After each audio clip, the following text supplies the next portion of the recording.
A couple years back when I was in college, I was the victim of a long term stalker. I am a male 20 at the time. It started out fairly innocuous. On Valentine's Day, I started to receive secret admirer type text messages from an unknown number. I assumed it was a friend of mine playing a joke, as I was in the room with a handful of tech savvy people at the time. I tried to gauge their reactions and asked if anyone was messaging me. They all denied it. I believed them, they're pretty bad liars. It was further confirmed that it was none of them when I got a phone call from the number. A voice on the other end said, "Is this?" I replied, "Yes, who is this?" Hoping I could identify the voice. At that point, they hung up and resumed texting. Things started to get weird when the person began asking personal questions, including repeatedly asking, "Are you doing something tonight?" To which I replied, "Yes, I was working." But they kept insisting we should meet up. On top of all this, I was getting various images sent to me from a separate email. Username at this confirmed it wasn't a real number, and I now had a username to connect to the person. I don't know if it was their intention, but I actually enjoy trying to figure out shit like this and took it upon myself to expose this person without giving away anything about myself. So I kept it up. I texted them back for a while and dug more and more information about the person, compiling it into a profile and eliminating possibilities. Unfortunately, this just encouraged them, as they insisted I send pictures, take pics, pics add to the convo, etc. They, then they sent a weird one: a white lacy dress hanging in their closet with the accompanying text, "My wedding dress for when I marry you," various heart and love emojis.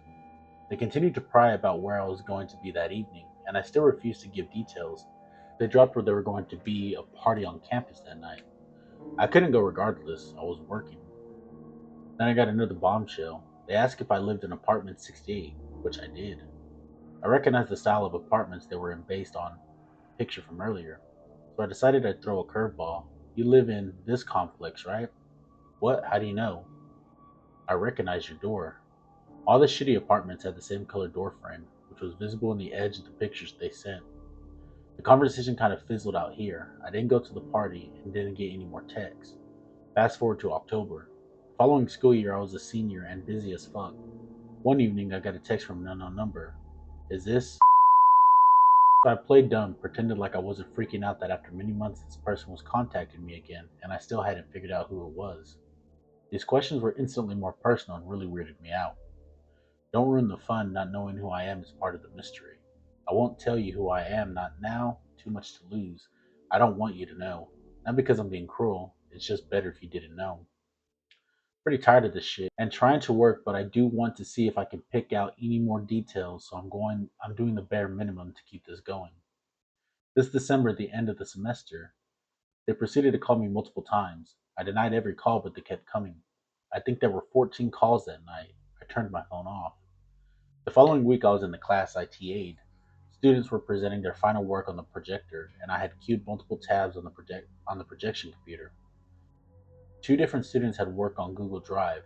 When the second student logged into their account, they didn't open a private window, so it logged out the first student. I saw this happen, but the first student wasn't in the room, so when she came back, I asked her to re-log in. We were both standing in the projection booth. She was at one end of the computer, and I was messing with the sound system on the other side, but happened to turn and look at the projector screen when she was logging into Google. This hit me like a ton of bricks. The username she logged in with was the same username as the TextNow account that had been sending me photos. I quickly turned away and pretended to be busy with something until she finished opening her work. I thanked her and she left the booth without realizing her mistake. I tried to play it cool, but inside I was going crazy for the rest of the class. After almost a year, I knew who it was. She finally slipped up. And honestly, I was much more scared now than I had ever been. This person had a history of being pretty creepy around my friends, and although she had never personally interacted with me outside of the class, all my friends had strange experiences. I made a meeting with a counselor who seemed to really care and offered to look into it. A couple of weeks later, emailed me saying, "The student is going abroad next semester, so we're not going to do anything." I insisted that at least something temporary be put into place. They didn't do anything, but what did I expect? The school is pretty notorious for not giving a shit. I didn't run into her again. She hasn't texted me. For the time being, this is where the story ends. I've had a couple of stalkers. The one that freaked me out the most was in another country and we never met. We met on a website for pen pals. He lived in another country. Our conversations were great. He developed feelings really, really fast. I liked him very much in the beginning. Our relationship became sexual in nature. We made plans to meet. I was concerned with some things I considered red flags, confirmed by my friends and family. I decided to back off a bit. He didn't like that at all. I was super beta, trying to keep the peace without hurting or losing my friend. I started lying to him, out of fear. He'd interrogate me for hours about where I was going, who I was with. I went to a party. He both asked if I slept with anybody, and then say he'd kind of hoped I had, so I could tell him how the sex was. It was getting to be too much. I was no longer interested in him romantically or sexually, but I would still engage with him sexually because I was afraid of him. In the meantime, I met and fell in love with my current boyfriend, who was absolutely wonderful. Stalker was obsessed with everything about our budding relationship and wouldn't leave me be. I realized finally that Stalker made me feel disgusting and that I should not be involved with someone who I was afraid of and disgusted by. I told him I didn't want to hear from him ever again. He ignored me. My boyfriend contacted him and told him to leave me alone.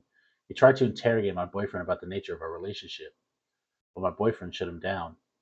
I blocked him on everything. I realized that he was still reading my blog, so I deleted the whole thing. He made new email accounts and Facebook accounts constantly. He recently Googled me and my boyfriend to the point that our names were amongst the top searches on multiple search engines. When he elicited no response, he started sending my boyfriend screenshots of times we had been sexual. I was mortified, but since I had been 100% honest with my boyfriend, it didn't break us up. My boyfriend was obviously incensed and disgusted. He never responded to anything he said. To my knowledge, he still creeps on us. But after that, everything mostly stopped. I know he's thousands of miles away, and I've had stalkers who were in my immediate area, but he still scares me the most. I met this guy through my local art community, and he mentioned via Facebook that he was looking for a nonprofit to become involved in. So I invited him to learn more about the one I was involved with. He proceeded to befriend the executive director, a friend of mine, and many of my other friends, and then used the friendships and NPO to gain access to me. He very quickly became homeless and started squatting in the offices of the NPO and sometimes my garage with his 8-year-old son. He used his friendship with me, as well as mine and my empathy, to get information from me, and then would use that to get from my friends, and would ultimately use it all to try to break up my marriage and friendships. I started to realize how creepy he was being when I started to see him drive past my house. He started professing his love to me and anyone else that would listen, wrote me creepy letters, obsessively contacted my friends, threatened suicide, and left a bunch of Craigslist missed connections.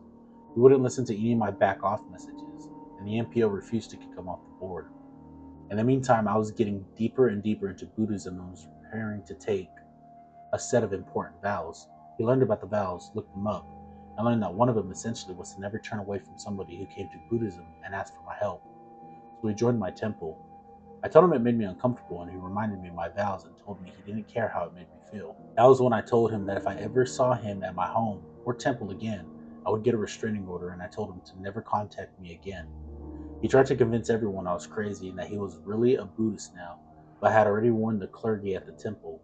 I had to block him from all social media, and we rotated board meetings. It's been 3 years and I still get chills when I see him around accidentally. I generally think he was one of the most disturbed and creepy people I've ever met. I was only about 14 when this happened, and the dude who was stalking me was a few years older. Let's call him Tom. I used to compete in equestrian events, and Tom's mom was the president of one of the clubs I belonged to. His mom dragged him along to an event one day where he must have seen and taken a liking to me. I don't remember actually talking to or even meeting him that day, but he took it upon himself to look through the club's membership forms to find my phone number. Tom called me every single day, multiple times for months on end, twice on weekdays and 3 times on weekends. I politely told him that I wasn't interested, but he was convinced that he would make me like him through sheer will alone. I stopped taking his calls after he started threatening to find and beat up any male I happened to mention, be it family, friend, or boyfriend, and would fly into a rage at the slightest thing. Sometimes he would call just to scream at me about something that happened at school that pissed me off. He started to find out which events I was going to attend by going through the entry forms his mom was sent, and he would show up and follow me around all day demanding to know why I didn't want to date him. He went as far as grabbing me and shaking when I would try to ignore him on the ground, or grabbing at my horse's reins if I was mounted.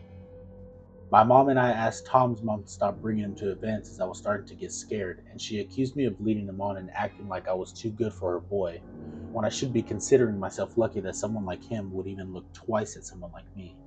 He eventually stopped when one of my brothers came to an event and stood over him while telling him to leave me alone.